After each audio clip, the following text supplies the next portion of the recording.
Here's the tip. Always give you a tip right up front.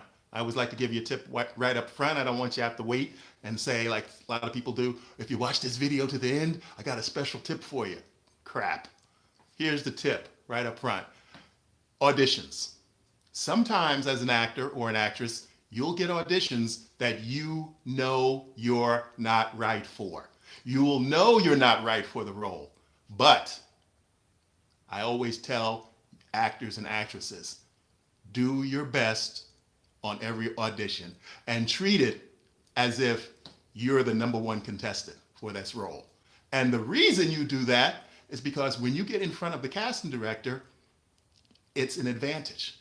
Every time you get in front of a casting director who does projects, union projects, independent projects, small projects, large projects, it's to your advantage as an actor or actress to always do your best because you never know what they're going to be casting next. You might not be right for this role. Once they see you, they'll say, oh, he or she is not right for this part. But they did a good job. They were believable. This is an actor or actress that I will remember. So this tip is to always do your best on every audition and treat every audition like you have a great chance to get it. I know sometimes it's frustrating. For me, it's frustrating. I've been doing this for 35 years.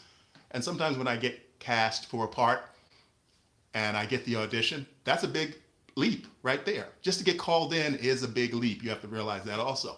But once I realize that I'm not right for the role, I still do my best because you never know the project they're casting next week. They may remember you. And that's when you're right for. And they call you in and you get the role. So that's the big tip. Treat every audition like you have a chance. Even if you don't, because the casting director, getting in front of the casting director and having the casting director call you in is a big deal because in this business, there's a lot of competition. And I know a lot of you watching this who are new, you don't even realize how much the competition is. How many people go out for each role? Do a quick little Google search and look at the statistics or go on, you do a Google search or even ChatGPT and you will be amazed at the statistics of the amount of people that go out for each union role. I'm talking about union roles, SAG roles, theater roles, major roles. And you'll be amazed at how many people they call in. Sometimes they do a national search for actors or actresses for a particular role. Sometimes they're looking for unknowns and they do a worldwide search. So if you get called in, you're a step above, obviously, all the people who didn't get called in. So treat it as if it's a big deal, because it is a big deal. And do your best on every audition, because you might impress the casting director and they'll call you back in for something else. That's happened to me in the past. They say, oh, you read for so-and-so and so, and I don't even remember, because one of the tenets of acting is to do it and forget it. Do the role, do the audition, and move on. Do the audition and move on. So that's one of the tenets, but the casting director will remember if you impress them. So again, the tip, do your best on every audition, even if you know that you're not right for the role. There may be another role also in the project that they didn't list. They may be calling in, someone for one role, and there's 3 other characters that are similar. You don't know that. You don't know that. So do your best. That's my tip for today. So I am happy to say that I finished the first draft of the student project that I've been working on for the last 2.5 weeks. It's great to get that off my plate because I have other stuff that I'm planning to do on my list. I have that Microsoft to-do list I told you guys about that I use, and I juggle my projects all around. I move them around on a daily basis of what I want to do, what I want to postpone, what I want to do later. So that's done. I'm rendering it now. I even received the music from the producer, and so I was able to do the music, mix the music and the dialogue, and I'm sending that off. So I'm happy. I'm going to send that off later on tonight and then see if they have any feedback, anything needs to be changed, or hopefully, fingers crossed, that I didn't make any errors. So that's, again, collaboration. They do the final check to see if there's anything they don't like, and then they tell me, and as the editor, I go back and I make the update. So that's all part of the business of editing. You cut it and you send it out to the client. The client reviews it. If they see anything that they don't like or they want to change, they let you know.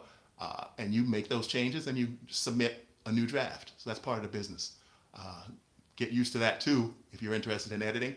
Very rarely do you turn in a final cut, and the producer or the director or somebody doesn't notice something. Maybe you left something out. Maybe you made a mistake. Maybe they made a mistake. Maybe they just want to change something. Doesn't necessarily have to be a mistake. They may not like an actor's performance. They want to shorten it. So there's all kind of reasons that you could have to do another revision of a final edited project. But the great thing that we have nowadays, and you guys all probably listening to me grew up with it, non-linear editing. Back in when I started editing, it was a big deal to make changes because every time you made a change when you're editing deck to deck, you would lose a lose a life of resolution. And what that meant was that each time you made those changes, the quality of the edit would drop. So each resolution is crazy. It's crazy. Each resolution we had to go back and make changes, it would drop. Sometimes you could go in if it were minor changes, and you could do an insert on the master of the final master. So you didn't have to make the whole copy, but you could go back in and do an insert on the tape actually itself. Because when you edited tape to tape, you were actually copying from one tape and going to the master tape, and that was losing a resolution. So then once you made the copy master, uh, you had to factor all these things in mind. And sometimes if it was a lot of changes, you'd have to start over again. And so it was a pain back then. Luckily for you guys, you don't need to know anything about that.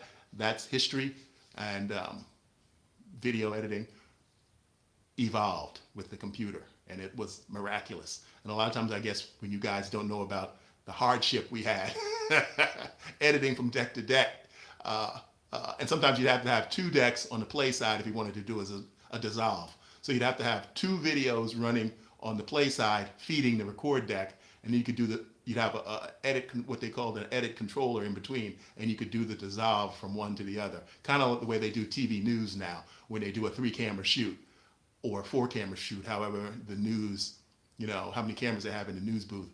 So you'd have to have 2 cameras running to do a dissolve. And if in the editing bay, you had to have 2 decks running to do a dissolve, simple effects. And then as the years went on, they came out with digital effects. And so it got easier and easier and easier until here we are now with non-linear editing. So be thankful you're here and you learn to edit non-linear with non-linear editing equipment on a computer, because it's much, much, much easier. So anyway, what I'm going to do now, I'm going to finish up my little meeting with you guys right now. I put up some more information on the videos on the vertical feed of Tammy, the actress and writer, the series I'm working on. Go to my channel if you haven't seen it. You'll find the playlist for Tammy, the actress and writer, and take a look at some of the episodes. I'm having a great time making it. The characters are all made with artificial intelligence video. Like I said in some of my earlier videos, artificial intelligence video is not something for us to be afraid of. It's something that we have to embrace. It's a new tool. It's frustrating. Like right now, as a matter of fact, I'm dealing with some of the frustrating part. I'm trying to get a character consistency. I'm trying to get a consistent character out of the Soro 2 program I'm working on, and I'm running into some kind of problem. I'm thinking maybe it's something I'm prompting wrong. I'm using what they call timeline prompting. On my channel, you'll see where I did a video that explains timeline prompting. These are all new techniques being developed and used for artificial intelligence video generation. So it's another skill set. It's another potential ability, another job, basically, bottom line, another job. A person who generates the artificial intelligence video, who writes the prompts, who controls the prompts, who tries to get consistent characters, who makes the updates. That is going to be a whole separate career. So again, some jobs will go away, new jobs will come. That's the truth. It might not happen instantly. There are a lot of people that will have to switch jobs to different, careers or different aspects of their job. But I still tell everyone out there, go and find out how the new artificial intelligence programs can be incorporated with whatever work you do now and become familiar with it. Learn it. Don't be afraid of it. Don't sit back and listen to all the naysayers. Uh, we got a lot of people here on YouTube that, hate artificial intelligence. And it's funny kind of because it reminds you of the old days when horse and buggy and then the automobile came out and people, oh, what do you need that for? You're gonna need gas and it makes a lot of noise, it makes a lot of smoke, it's gonna hurt clog up our neighborhoods, it's gonna scare our animals. You can't fight the future. You can't fight technology as time marches on. You have to accept it and move along with it, find out how you can coexist, as they say. And I say use it. Use it. It's a tool. Use it. And I'm embracing it. Not that I'm still have projects in the works with a number of writers who I've been developing projects with, an actor, an actress, an actor who's also a writer. So I'm developing these projects, and those are moving slow. The beauty of the artificial generated video is I'm in complete control, except the artificial intelligence has the final say of what I get out of the program, which is frustrating, which is endlessly frustrating. So I'm trying to relax now. I decided to stop. I've been writing prompts on and off today, trying to get it to create a consistent character that I want to use later. And I've been learning a lot, watching other people who here on YouTube who have used the same software that I'm working with, and give you some tips and tricks. And because even the software, the manufacturer doesn't have that much information for as a manual. I can go into ChatGPT, which is the same company, and ask questions, and then I get answers, but I don't get enough answers. So it's kind of frustrating. But again, the quality that's coming out is really nice. It's not as sharp and bright as I want, but I'm learning so much about writing prompts, controlling the software, and trying to get the software, the program, to do what I want it to do. It still a lot of times does what it wants to do and doesn't care what I want. It'll give me what it wants. So that's the frustrating part about it. And that's why I keep telling everyone when I talk about it, it's still, I would consider this as still beta. This is all in testing realm. This is not something that you can really do professional work with unless you're working with a company who will accept the limitations, because there are big limitations about what you can and can't do, what you can't get out of it. Limitations on what they will allow you to produce as far as restrictions with something they think is bad. And the funny thing is, sometimes I'll ask it to do something, I'll generate it, and it'll come out really good, close to what I want. And then I ask it to make one little change, and it says, "Oh, this violates our program. This violates our limits and limitations. You can't do this." But it just gave it to me 2 minutes ago. So it's weird. It's funny. Again, it's all beta. It's all new. They're working on it behind the scenes. We're using it. We're doing the testing for them. I'm getting a lot of use out of it. I'm working right now with Sora 2. I've also done some scenes in this series I've created. Tammy, the actress writer, go to my channel and take a look at the playlist. I'll appreciate that. I've done some scenes in, VO3. But they're good, they look nice, but they don't look anything as realistic and as believable as what I'm getting out of Sora 2. So I'm a firm believer in that Sora 2 right now until something else comes along better. And I know they're going along, making improvements. I've been seeing some improvements behind the scenes. As time pushes on, I'm going to get a paid membership. I haven't, and one reason I'm dragging my feet about the paid membership is because they haven't released what the guidelines are. They haven't really released officially how many videos I can generate for a paid version. They haven't released what you can and can't do. What are their guidelines? A lot of that stuff is hidden, and it's kind of that they're making it up as they continue to develop the program. And again, it's brand new. It's something that wasn't out, it came out last month, so it was released to the public. So again, I like it. Artificial intelligence video can be used to create interesting content. And you guys have been watching it. I'm making my episodes really short. My episodes are only about 16 seconds each episode. I put a couple of, one episode I combined them together, and I've done some editing on other ones where I've combined images that I've generated. And those ones work well. But here on the vertical feed, I find out that you guys like the shorter videos better. Those are getting more views. Every time I put something up that's a little bit longer, it kind of gets ignored. But that's why I'm asking you guys to follow my channel, go to my channel and look at some of the content in the playlist. I have a bunch of content there. A lot of it helpful. My target area is acting, directing, and editing. That's my experience. That's what I've worked on the last 35 years of my life. And you can go there and find out films I've produced, scripts I've written, films I've acted in, or you can look me up on the Internet Movie Database, James Adam Tucker, or you can just go to Google and put in James Adam Tucker, and you'll see some of the work I've done. And I continue to love my experience so far sharing here on YouTube. I have been a member of YouTube for about 19 years, 18 or 19 years, and just last year, I decided to start working towards the monetization program. Before that, I used YouTube as kind of like a portfolio where I would put my work up there that I created for clients. And when a client wanted to see samples of my work, I would send them a YouTube link. So I used that YouTube like that for like 18 years. And then finally, I decided, I noticed a nephew of mine had a bunch of success here on YouTube. And I said, okay, let me see what this is about. Got a lot of experience in this video creation. So I got on and I cleaned up the channel and started creating content. And last week, a week ago, I made it to 1,000 subscribers. Thank you. Thank you for subscribing. Thank you. I appreciate it. Seriously, that's no joke. I appreciate you guys watching my content and sharing it.